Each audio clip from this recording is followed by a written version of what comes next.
کیا آپ نے کبھی اس دنیا میں ہونے والی اسٹرینج تھنگس کو نوٹس کیا ہے؟ جیسا کہ پاورفل کنٹریز قانون توڑتی ہیں اور انہیں کوئی کچھ نہیں کہتا. ویک کنٹریز قانون کو فالو کرتی ہیں اور پھر بھی سفر کرتی رہتی ہیں. جنگیں اکثر ٹیلی ویژن پہ تو ختم ہو جاتی ہیں لیکن ریئل لائف میں کبھی ختم نہیں ہوتی.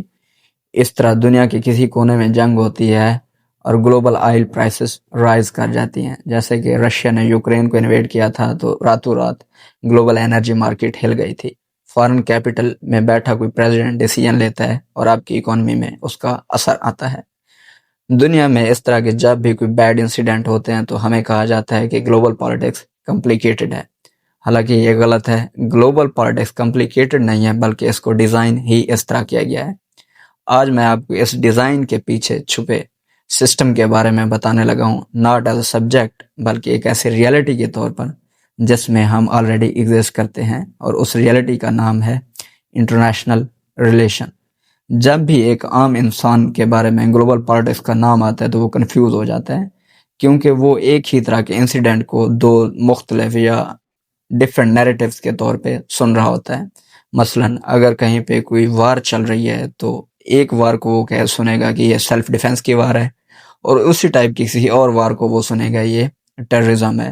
جیسا کہ رشیا یوکرین وار میں انٹرنیشنل لا میں یہ کہا جا رہا ہے کہ یوکرین سیلف ڈیفenس میں لڑ رہا ہے, لیکن جب امریکہ نے 1990s میں عراق پہ انویٹ کیا گیا تو وہاں پہ موجود عراقی ملیشیاز نے جب اس کو ریزسٹ کرنا سٹارٹ کیا تو پھر ان کو ٹیررسٹ ڈکلیئر کیا گیا.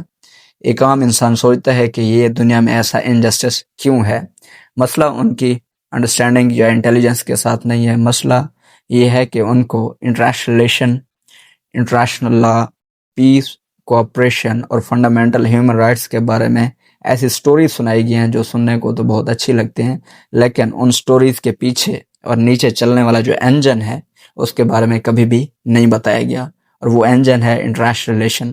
انٹرنیشنل ریلیشن کے بارے میں ایک بروٹل ٹروتھ یہ ہے کہ وہ کبھی بھی موریلٹی پہ نہیں چلتا, وہ چلتا ہے فیئر, پاور اور سروائیول پہ. اب ایک عام انسان کے لیے انٹرنیشنل ریلیشن کیا ہے؟ انٹرنیشنل ریلیشن آپ کو سب سے پہلے اس دنیا کے سسٹم کے بارے میں سکھاتا ہے کہ اس میں کوئی بھی گلوبل پولیس فورس نہیں ہے, کوئی بھی گلوبل گورنمنٹ نہیں ہے, اور کوئی بھی گلوبل اتھارٹی اتنا پاورفل نہیں ہے کہ وہ پاورفل سٹیٹس کے بیہیویئر کو ریگولیٹ کر سکے. مطلب وہ پاورفل سٹیٹس کو فورس کر سکے کہ وہ سرٹن رولز اینڈ ریگولیشن کو مانیں. اس لیے گلوبل انسٹیٹیوشن ہونے کے باوجود بھی وہ یو ایس اے کا ویت انویژن, یو ایس اے کی عراق انویژن, اور یو ایس اے کی افغانستان انویژن, اور ریسنٹلی رشیا کی یوکرین انویژن کو نہیں رکوا سکے. انٹرنیشنل ریلیشن آپ کو بتاتا ہے کہ یہ دنیا کتنا ڈینجرس ہے, اور ڈینجرس ورلڈ میں پاورفل کنٹریز اور ویک کنٹریز کیسے اپنے ریلیشنز کو مینیج کرتی ہیں. انٹرنیشنل ریلیشن ایک عام انسان کے سوالات کا بھی جواب دیتا ہے, جیسا کہ جنگیں کیوں ہوتی ہیں حالانکہ کوئی بھی نہیں چاہتا, الائنسز کیوں بنتے ہیں اور اچانک ٹوٹ جاتے ہیں, ٹریڈ کو ایز اے ویپن کے طور پر کیوں استعمال کیا جاتا ہے, اور سینکشنز, اکنامک سینکشنز سویلین پہ زیادہ کیوں بوجھ بنتی ہیں بجائے اس ملک کی لیڈرشپ کے. مثال کے طور پر ایران امریکن سینکشنز کے انڈر ہے, اور ریسنٹلی اس اکنامک سینکشنز کی وجہ سے ایران میں وائلنٹ پروٹیسٹ ہوئے ہیں کیونکہ وہ ایرانی عوام پہ بہت زیادہ امپیکٹ کریٹ کر رہے تھے. انٹرنیشنل ریلیشن ایک عام انسان کے بہت سارے گلوبل پالیٹکس کے بارے میں سوالات کے بارے میں بھی جواب دیتا ہے جو اور کہیں سے نہیں مل سکتے. اب ایک ملک کی بات کریں تو وہاں پہ کورٹس ہوتی ہیں, وہاں پہ پولیس ہوتی ہے, وہاں پہ رولز بنانے کا ایک پراپر میکانزم ہوتا ہے, اور رولز کے ایگزیکیوشن کے لیے بھی ایجنسیز ہوتی ہیں. لیکن انٹرنیشنل ریلیشن آپ کو بتاتا ہے کہ گلوبل لیول پہ ایسا کوئی سسٹم ایگزسٹ نہیں کرتا. ایک سسٹم ایگزسٹ کرتا ہے لیکن اس کے پاس اتنا کیپیسٹی نہیں ہے کہ وہ رولز بنائے اور ان رولز کو وہ امپلیمنٹ بھی کروا سکے. اس لیے فنڈامنٹل ہیومن رائٹس کی اگر بات کی جائے تو ہیومن رائٹس کو سلیکٹیولی ڈیفینڈ کیا جاتا ہے, اور اس طرح انٹرنیشنل لا کی اپلیکیشن کو بھی سلیکٹیولی اپلائی کیا جاتا ہے. ایسا اس لیے نہیں ہوتا کہ لیڈرشپ دنیا کی جو مونسٹرز ہیں, بلکہ ایسا اس لیے ہوتا ہے کہ اس دنیا میں کیوس, انارکی اور ایک ڈر کا ماحول ہے جو لیڈرشپ کا بیہیویئر اکثر چینج کر دیتا ہے, اور وہ اس ڈر میں آ کے ایسے فیصلے کر جاتے ہیں جو کہ فنڈامنٹل ہیومن رائٹس کی بھی وائلیشن ہوتا ہے، جو کہ انٹرنیشنل لا کی بھی اکثر وائلیشن ہوتا ہے۔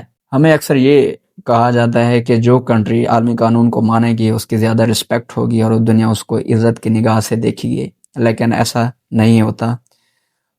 پاورفل کنٹریز ہمیشہ قانون اپنے مقصد کے لیے بنواتی ہیں اور ان کو اپنی وشز کے اکارڈنگ امپلیمنٹ بھی کرتی ہیں، لیکن ویک کنٹریز چونکہ ان کے پاس کوئی ملٹری مائٹ نہیں ہوتی، کوئی اکنامک لیوریج نہیں ہوتی اور ان کا کوئی پولیٹیکل انفلوئنس نہیں ہوتا، اس لیے اس گلوبل پالیٹکس کے اس ڈینجرس سسٹم میں وہ ہمیشہ یا تو بیٹل فیلڈز بن جاتے ہیں، یا پھر ان میں پراکسیز وار لڑی جاتی ہیں، یا پھر ان کو پریشر زونز کے طور پہ استعمال کیا جاتا ہے۔ جب آپ کو international relation as a field کی سمجھ آ جاتی ہے تو پھر آپ گلوبل پالیٹکس میں ہونے والے انسیڈنٹ کو بھی نہ صرف سمجھنے لگتے ہیں بلکہ ان کے بارے میں اپنی رائے اور پریڈکشن بھی دینے لگ جاتے ہیں، جیسا کہ وارز کیوں ہوتی ہیں، پیس ٹاک کیوں فیل ہو جاتی ہیں، آئل پرائسز کیوں انکریز کر رہی ہیں، گلوبل انسٹیٹیوشن ہونے کے باوجود سائلنٹ کیوں ہیں اور ان کے پاس اتنا کیپیسٹی کیوں نہیں ہے کہ وہ ملک میں ہونے والے یا انٹرنیشنل ارینا میں ہونے والے فنڈامنٹل ہیومن رائٹس وائلیشن کو رکوا سکیں یا پھر انٹرنیشنل لا کو امپلیمنٹ کروا سکیں۔ سو یہ انٹرنیشنل ریلیشن ہی ہوتا ہے جو ایک عام انسان کو سکھاتا ہے کہ اس دنیا میں انجسٹس کے انسیڈنٹ بار بار کیوں ہو رہے ہیں۔ تب آپ انٹرنیشنل ریلیشن کو پڑھنے اور سمجھنے کے بعد آپ کو دنیا کی سمجھ آنے لگتی ہے اور گلوبل پالیٹکس کی ریئلٹی آپ کے سامنے آتی ہے، حالانکہ وہ ریئلٹی اگلی ہی کیوں نہ ہو۔ سو اگر آپ گلوبل پالیٹکس کو صحیح سے سمجھنا چاہتے ہیں تو پھر آپ کو چاہیے کہ آپ international relation as a field کو لازمی پڑھیں، سیکھیں اور سمجھیں۔